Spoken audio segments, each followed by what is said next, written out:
Buenas noches, mi nombre es Sergio Andrés Sierra y hoy les traigo mi interpretación geológica de la plancha 191 Neptuno. Básicamente, entonces, la misma plancha nos hace una introducción de lo que es la plancha, los participantes en la elaboración y nos recalca acá en Geominas de 1998, que así se conocía antiguamente, pero hoy en día se conoce como el Servicio Geológico Colombiano. Nos da un índice de localización, es decir, esto nos va a indicar exactamente dónde está ubicada la plancha en el territorio colombiano.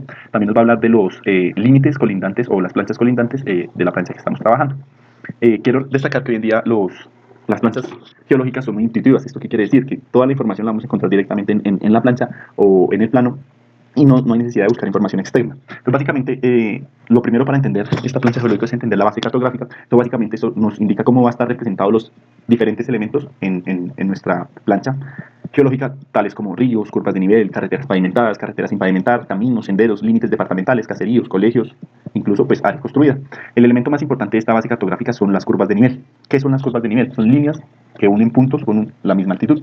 Nos indican prácticamente cómo varía el relieve de nuestro mapa. ¿Esto qué quiere decir? Que si las curvas son muy juntas, en la zona vamos a tener pendientes fuertes, tales como montañas o laderas. Y si las curvas son separadas, vamos a tener pendientes suaves o incluso terrenos llanos. Podemos ver aquí que las curvas de nivel están representadas por líneas de color café, que tenemos unas cotas en estas curvas de nivel. Esto básicamente nos va a indicar cuánta distancia sube de una curva a otra. Aquí podemos ver que más o menos son 100 metros de una curva a otra. El relieve que sube. También podemos ver pues, los distintos ríos, caseríos, incluso podemos ver zonas construidas, que básicamente pues, nos lo indican ahí en la base cartográfica. Seguido a esto, pues entonces, lo siguiente que tenemos que definir son los contactos y fallas en nuestro plan.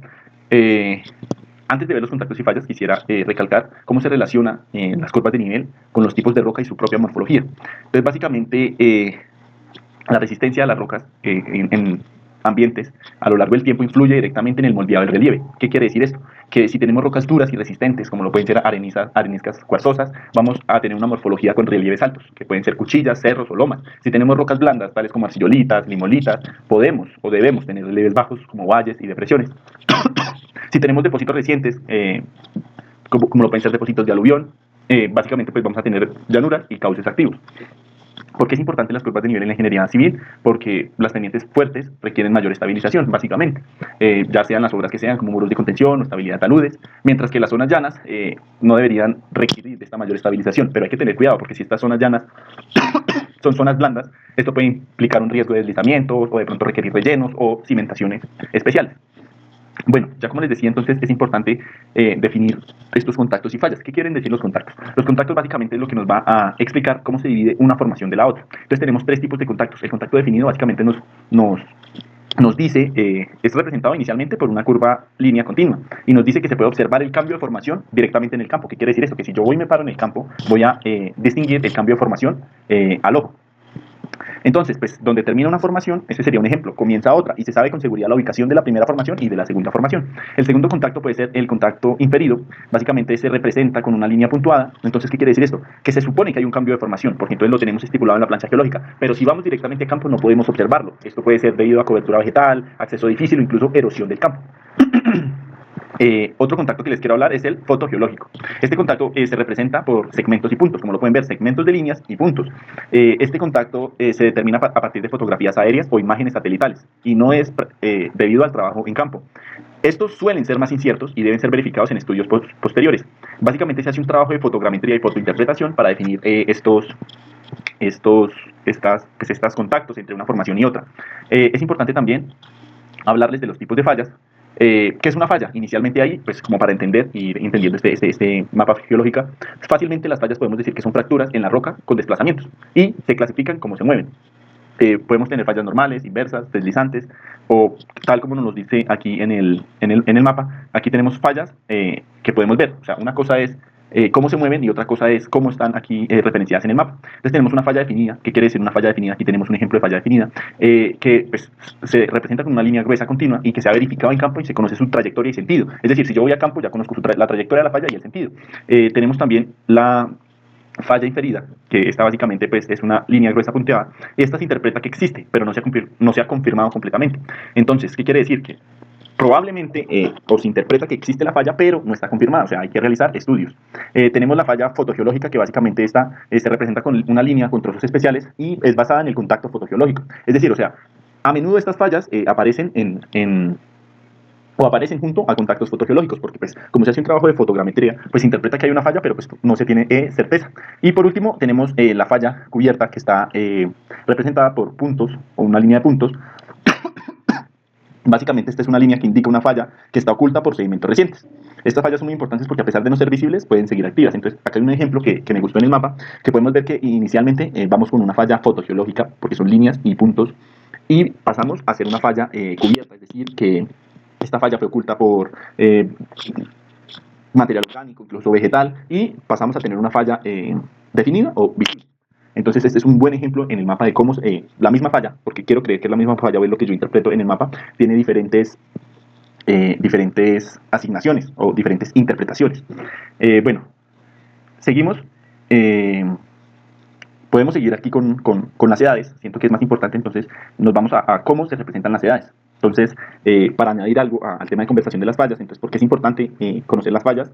Porque estas pues, son una zona de debilidad estructural en el macizo rocoso. Entonces, construir sobre ellas implicaría riesgos como un fisuramiento si es un pavimento, incluso una inestabilidad de talud, o presencia de aguas, nivel freático o posible actividad sísmica. Entonces, pues hay que tener cuidado con eso. Bueno, tenemos acá representada lo que vienen siendo las unidades geológicas o las edades de las unidades geológicas. Entonces básicamente es intuitivo porque en la parte superior derecha nos va a hablar de todas las formaciones que tenemos en nuestra plancha. Como lo pueden ver, pues esto va a tener unas siglas, un color, y pues básicamente va a tener una descripción. Entonces tenemos acá que es intuitivo. ¿Por qué? Porque voy de la edad más antigua a la edad más contemporánea, que viene siendo el cuaternario y que ya viene siendo, como les decía antes, los depósitos de aluvión, abanicos. Entonces, ¿cómo se subdivide esto? Entonces, inicialmente pues tenemos la edad paleozoica. Esta pues quiere decir que hay rocas antiguas, duras y deformadas, que pueden ser rocas muy plegadas, con alto grado de fracturamiento, y que es importante considerar, pueden ser para túneles o cimentaciones profundas. Básicamente pues tenemos acá las formaciones que incluyen en esta edad de paleozoica.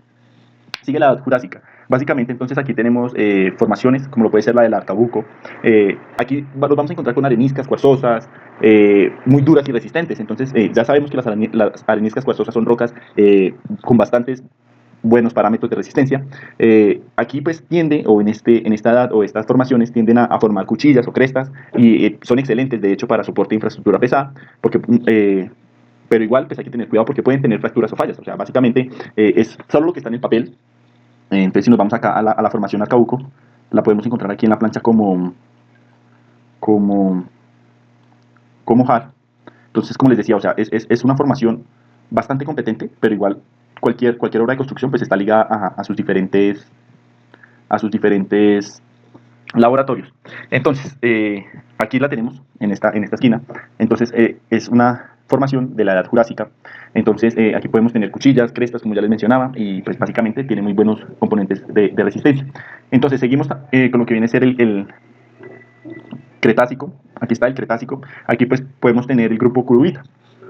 Aquí vamos a encontrar secuencias de areniscas, calizas, lutitas. Esto generan formas onduladas, intermedias. Algunas capas son duras, útiles para algunas cimentaciones, pero otras capas pues pueden ser blandas y pueden tener riesgo de desplazamientos.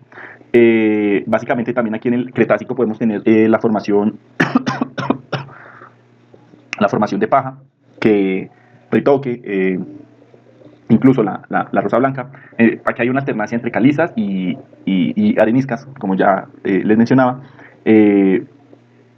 Siento que entonces aquí también hay que tener cierto cuidado porque pues obviamente puede ser muy competente esta edad geológica, pero pues hay que tener presente que pues pueden haber también terrenos blandos o susceptibles a deslizamientos. Ya para terminar tenemos la edad terciaria, que aquí podemos encontrar formaciones como lo son la Bogotá, la formación Suacha Superior, la formación Picancho, que básicamente vamos a tener areniscas conglomeradas, vamos a tener areniscas de cuarzo. Entonces pues son zonas principalmente de bajo relieve. ¿Cómo se puede saber? Porque nosotros vamos y buscamos estas formaciones y vemos que las curvas de nivel pues están separadas una de la otra. Entonces podemos encontrar que son zonas de bajo relieve, comúnmente pues pueden ser valles.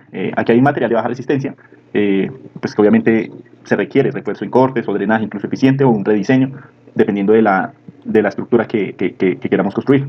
Y por último tenemos acá lo que vienen siendo el cuaternario, que son depósitos aluviales, travertinos, areniscos de talud. Estos son materiales muy blandos, sueltos y poco consolidados. Entonces acá vamos a encontrar alta vulnerabilidad a socavaciones, asentamientos y deslizamientos. Entonces básicamente nos encontramos, aquí lo podemos ver, los depósitos aluviales, que son terrenos bastante blandos.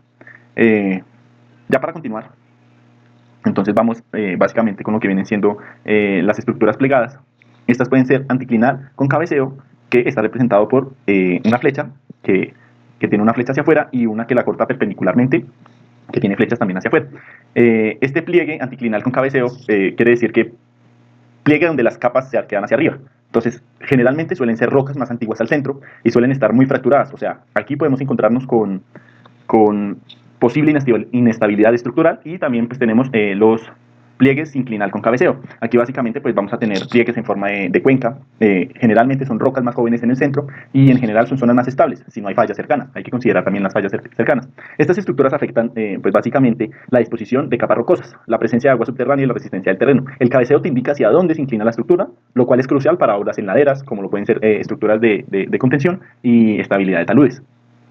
Bueno, entonces ya tenemos datos medios en rocas sedimentarias, que básicamente lo que nos indica es una falla o cabalgamiento, por así decirlo, y los pequeños trazos que tenemos perpendiculares indican el sentido, primero, del plano en el que falla y su inclinación. Esto es también llamado buzamiento. Entonces, aquí tenemos un ejemplo que tenemos un buzamiento con ángulos bajos. Entonces, básicamente, entre más líneas tenga, más ángulo va a haber y más buzamiento va a haber. Y básicamente, pues los datos de la fotogeología, entonces estos son datos más exactos, más verificados en campos, y los de la fotogeología, pues se tienen presente, o sea, hay que tener presentes, pero pues básicamente se tienen que estudiar, por así decirlo. Entonces, ya para terminar, pues conocer la historia geológica de un territorio siento que es una herramienta de prevención de riesgos y la optimización de diseño en obras viales. El conocimiento detallado de las fallas, pliegues, tipos de roca y condiciones del terreno permite anticiparse a problemas estructurales, deslizamientos, fallas en la vida. Como lo observamos hoy, la plancha 191 de Tunja es un ejemplo claro de cómo la geología se convierte en una aliada estratégica pues, para la ingeniería civil.